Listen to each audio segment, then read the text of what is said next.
যারা যারা করনি তারা নটি বয় আর নটি গার্ল। প্রাথমিক শিক্ষা, তুমি আমি আমরা, আচ্ছা তোমাদের কথাই বলি, তুমি যেই বয়সে পৌঁছে গিয়েছো এই বয়সে তুমি অনেক কিছু শিখেছো। আহ, ভালো কিছু শিখতে তোমাকে একটু বেগ পেতে হবে, কষ্ট পেতে হবে। যেমন এই সময় যদি তোমাকে আমি বলি বই পড়ার অভ্যাস করতে হবে তোমাকে প্রতিদিন 2 ঘন্টা করে, তোমার কিন্তু মাথায় বাজ পড়বে, কারণ তুমি 3 ঘন্টা করে ফেসবুক দেখে অভ্যস্ত। ট্রু, এটা অভ্যাস হয়ে গেছে তোমার। 2 ঘন্টা করে, আছে তোমাদের মধ্যে যে কেউ সবাই এরকম তা না, কয়েকজন আছে কিন্তু সংখ্যা কম। 2 ঘন্টা, 3 ঘন্টা, 5 ঘন্টা বই পড়ার আমার সহকর্মীদের মধ্যে, ছাত্রদের সহকর্মীদের মধ্যে অনেকেই তোমরা আছো। বাট তারপরে ওভারঅল একটা এভারেজ কথা বলছি। কিন্তু প্রাইমারি স্কুলের একটা ছোট বাচ্চাকে, ক্লাস 1-এ, 2-এ, 3-এ, 4-এ, 5-এ, 6-এর বাচ্চাকে এই প্র্যাকটিসটা কিন্তু আমরা ইজিলি করাতে পারবো।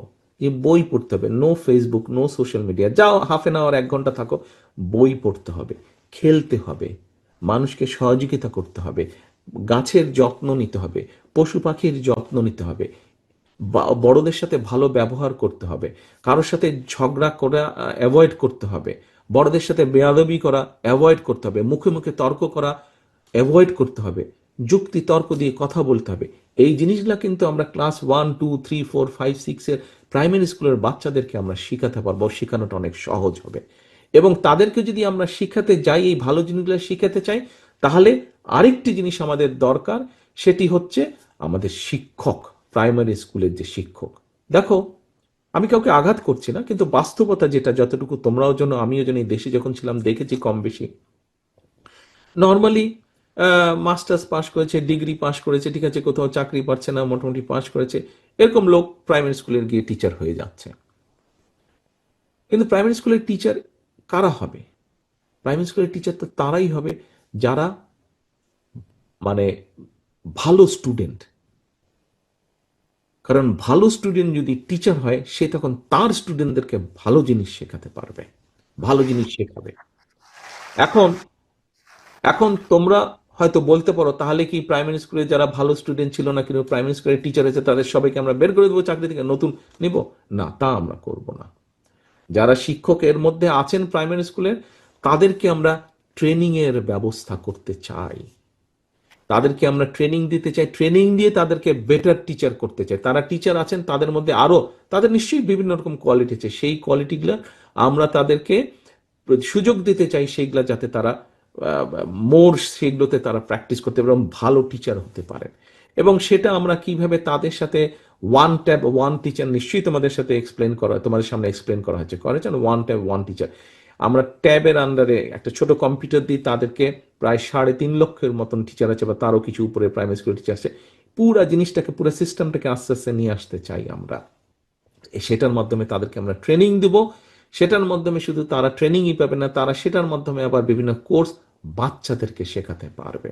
অর্থাৎ পুরো জিনিসটাকে সত্যিকার ভাবে ডিজিটালাইজ করতে চাই আমরা। একবারে হবে না। আমরা যেই পরিকল্পনার কথা তোমাদেরকে বলেছি, কেউ যদি বলে 6 মাস 1 বছর হয়ে যাবে, নো, 6 মাস 1 বছর হবে না। কিন্তু আমরা সকলেই মিলে যদি ঠিক করি যে ইয়েস, আমরা আমাদের দেশের শিক্ষা ব্যবস্থাকে এইভাবে ঢেলে সাজাবো, শিক্ষা ব্যবস্থাকে আমরা এইভাবে গড়ে তুলব, যেটা আগামী দিনে আমাদেরকে পৃথিবীর বুকে টিকে থাকতে সহজ করবে, পৃথিবীর বুকে টিকে থাকতে সাহায্য করবে, আমরা তাহলে সেভাবেই সেটিকে তৈরি করে গড়ে তুলবো আমরা। তোমাদেরকে নিশ্চয়ই বলেছে, এখানে তোমরা আজকে অনেকে উপস্থিত আছো।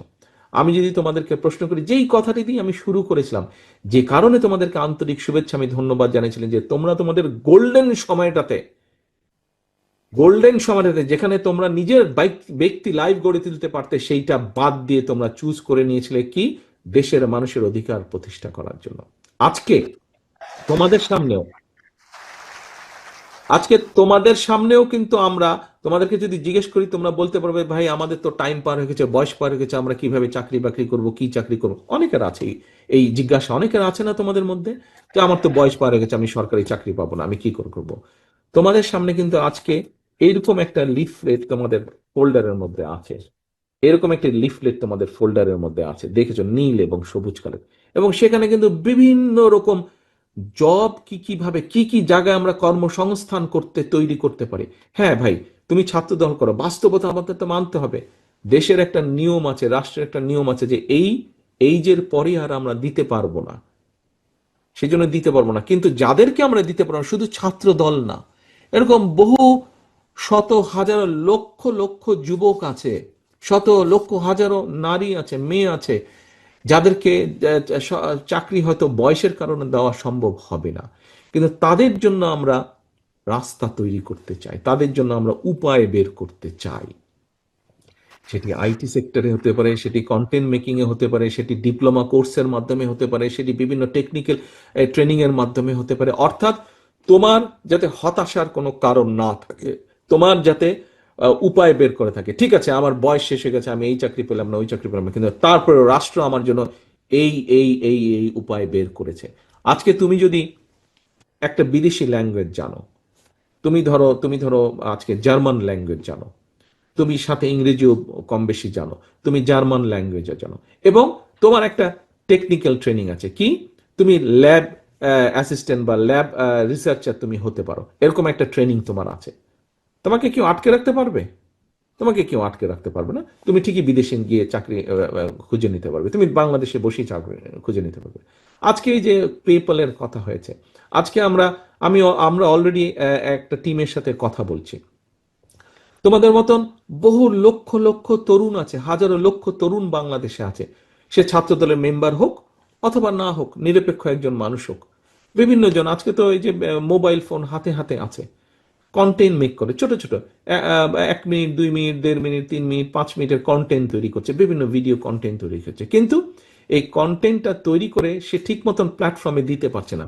সে হয়তো সেখানে $50 একটার জন্য হয়তো $5 কামাই করছে, মাস গেলে হয়তো $500 কামাই করছে। কিন্তু আজকে যদি আমরা পলিসিটা ঠিক করি, যারা কন্টেন্ট মেক করছে, বিভিন্ন রকম সোশ্যাল মিডিয়াতে কন্টেন্ট মেক করছে, তাদের জন্য যদি রাষ্ট্রীয় পলিসি আমরা আজকে ঠিক করি, তাদের জন্য পেপাল সহ যেগুলা ইন্টারন্যাশনাল গেটওয়ে আছে ফাইন্যান্সিয়াল ট্রানজাকশনের, সেইটাকে যদি আমরা দেশে নিয়ে আসতে পারি, আমরা যদি গুগল, ফেসটাইম, মেটা, এদের অফিসগুলো যদি আমরা এখানে নিয়ে আসতে পারি, তাহলে এই কন্টেন্ট মেকার যারা আছে তাদের ইনকাম দামাদাম বেড়ে যাবে। তাদের ইনকাম, সে হয়তো অন্য কোনো কারণে জব তৈরি করতে পারছে না, নিজের থেকে তার ভিতরে নিজের একটা কোয়ালিটি আছে, যেখান থেকে সে দেখেছে, আরে আমি তো এই কাজটা ভালো পারি, তাহলে আমি এইটা দিয়ে করি, এখান থেকে তো কিছু ইনকাম হচ্ছে।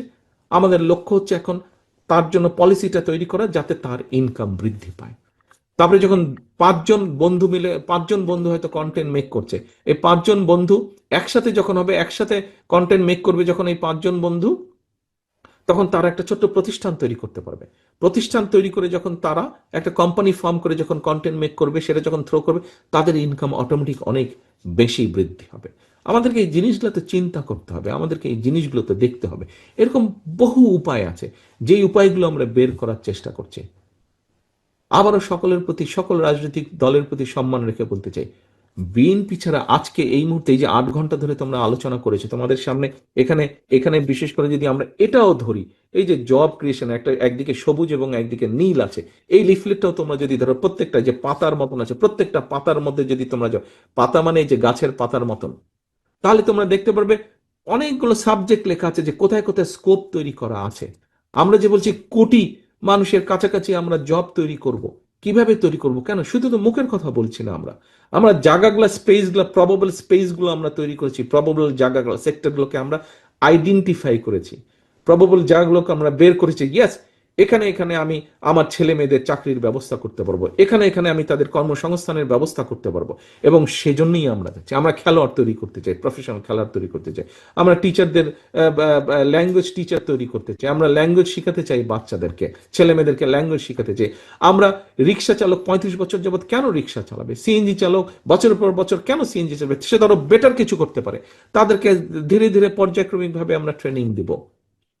তাদের কিভাবে বন্ধু বান্ধবরা মিলে হয়তো হলে বসে ল্যাপটপ নিয়ে কোনো একটা হয়তো অনলাইনে কোনো একটা মার্কেটিং এর কাজ করছে, তাকে যদি আমরা এই যে বিভিন্ন স্বৈরাচারের সময় বিভিন্ন জায়গায় বড় বড় বিল্ডিং কতগুলো তৈরি করা হয়েছিল সায়েন্স পার্কের নামে, এগুলা অকেজো হয়ে পড়ে আছে, এগুলাতে বিয়ে শাদীর অনুষ্ঠান হচ্ছে, আমরা যদি এই জায়গাগুলো স্টুডেন্টদেরকে দিয়ে দিই, তাদেরকে ছোট একটা অফিসের মতন করে আমরা দিয়ে দিতে পারি, তাহলে এখানে এসে বন্ধু বান্ধবরা মিলে তারা এসে এখানে তখন একটা কোম্পানি তৈরি করবে, কোম্পানি তৈরি করার মাধ্যমে তারা সেখান থেকে বেটার ভাবে কাজ করতে পারবে।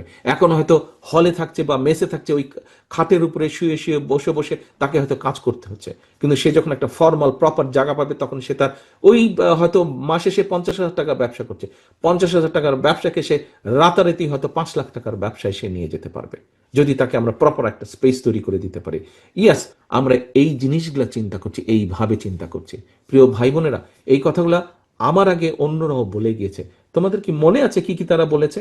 তোমাদের প্রত্যেক ফোল্ডারে কিন্তু একটা করে নোট বই আর কলম দিয়েছে আমরা। এটা কিন্তু সুভিনির হিসেবে দেইনি, এটা আমরা কাজের জন্য তোমাদেরকে দিয়েছি। তোমরা কি নোট করেছো? নিজেদের মতন করে নোট করেছো তোমরা? যারা যারা করেছো গুড বয়, যারা যারা করেছো গুড গার্ল, যারা যারা করনি তারা নটি বয় আর নটি গার্ল।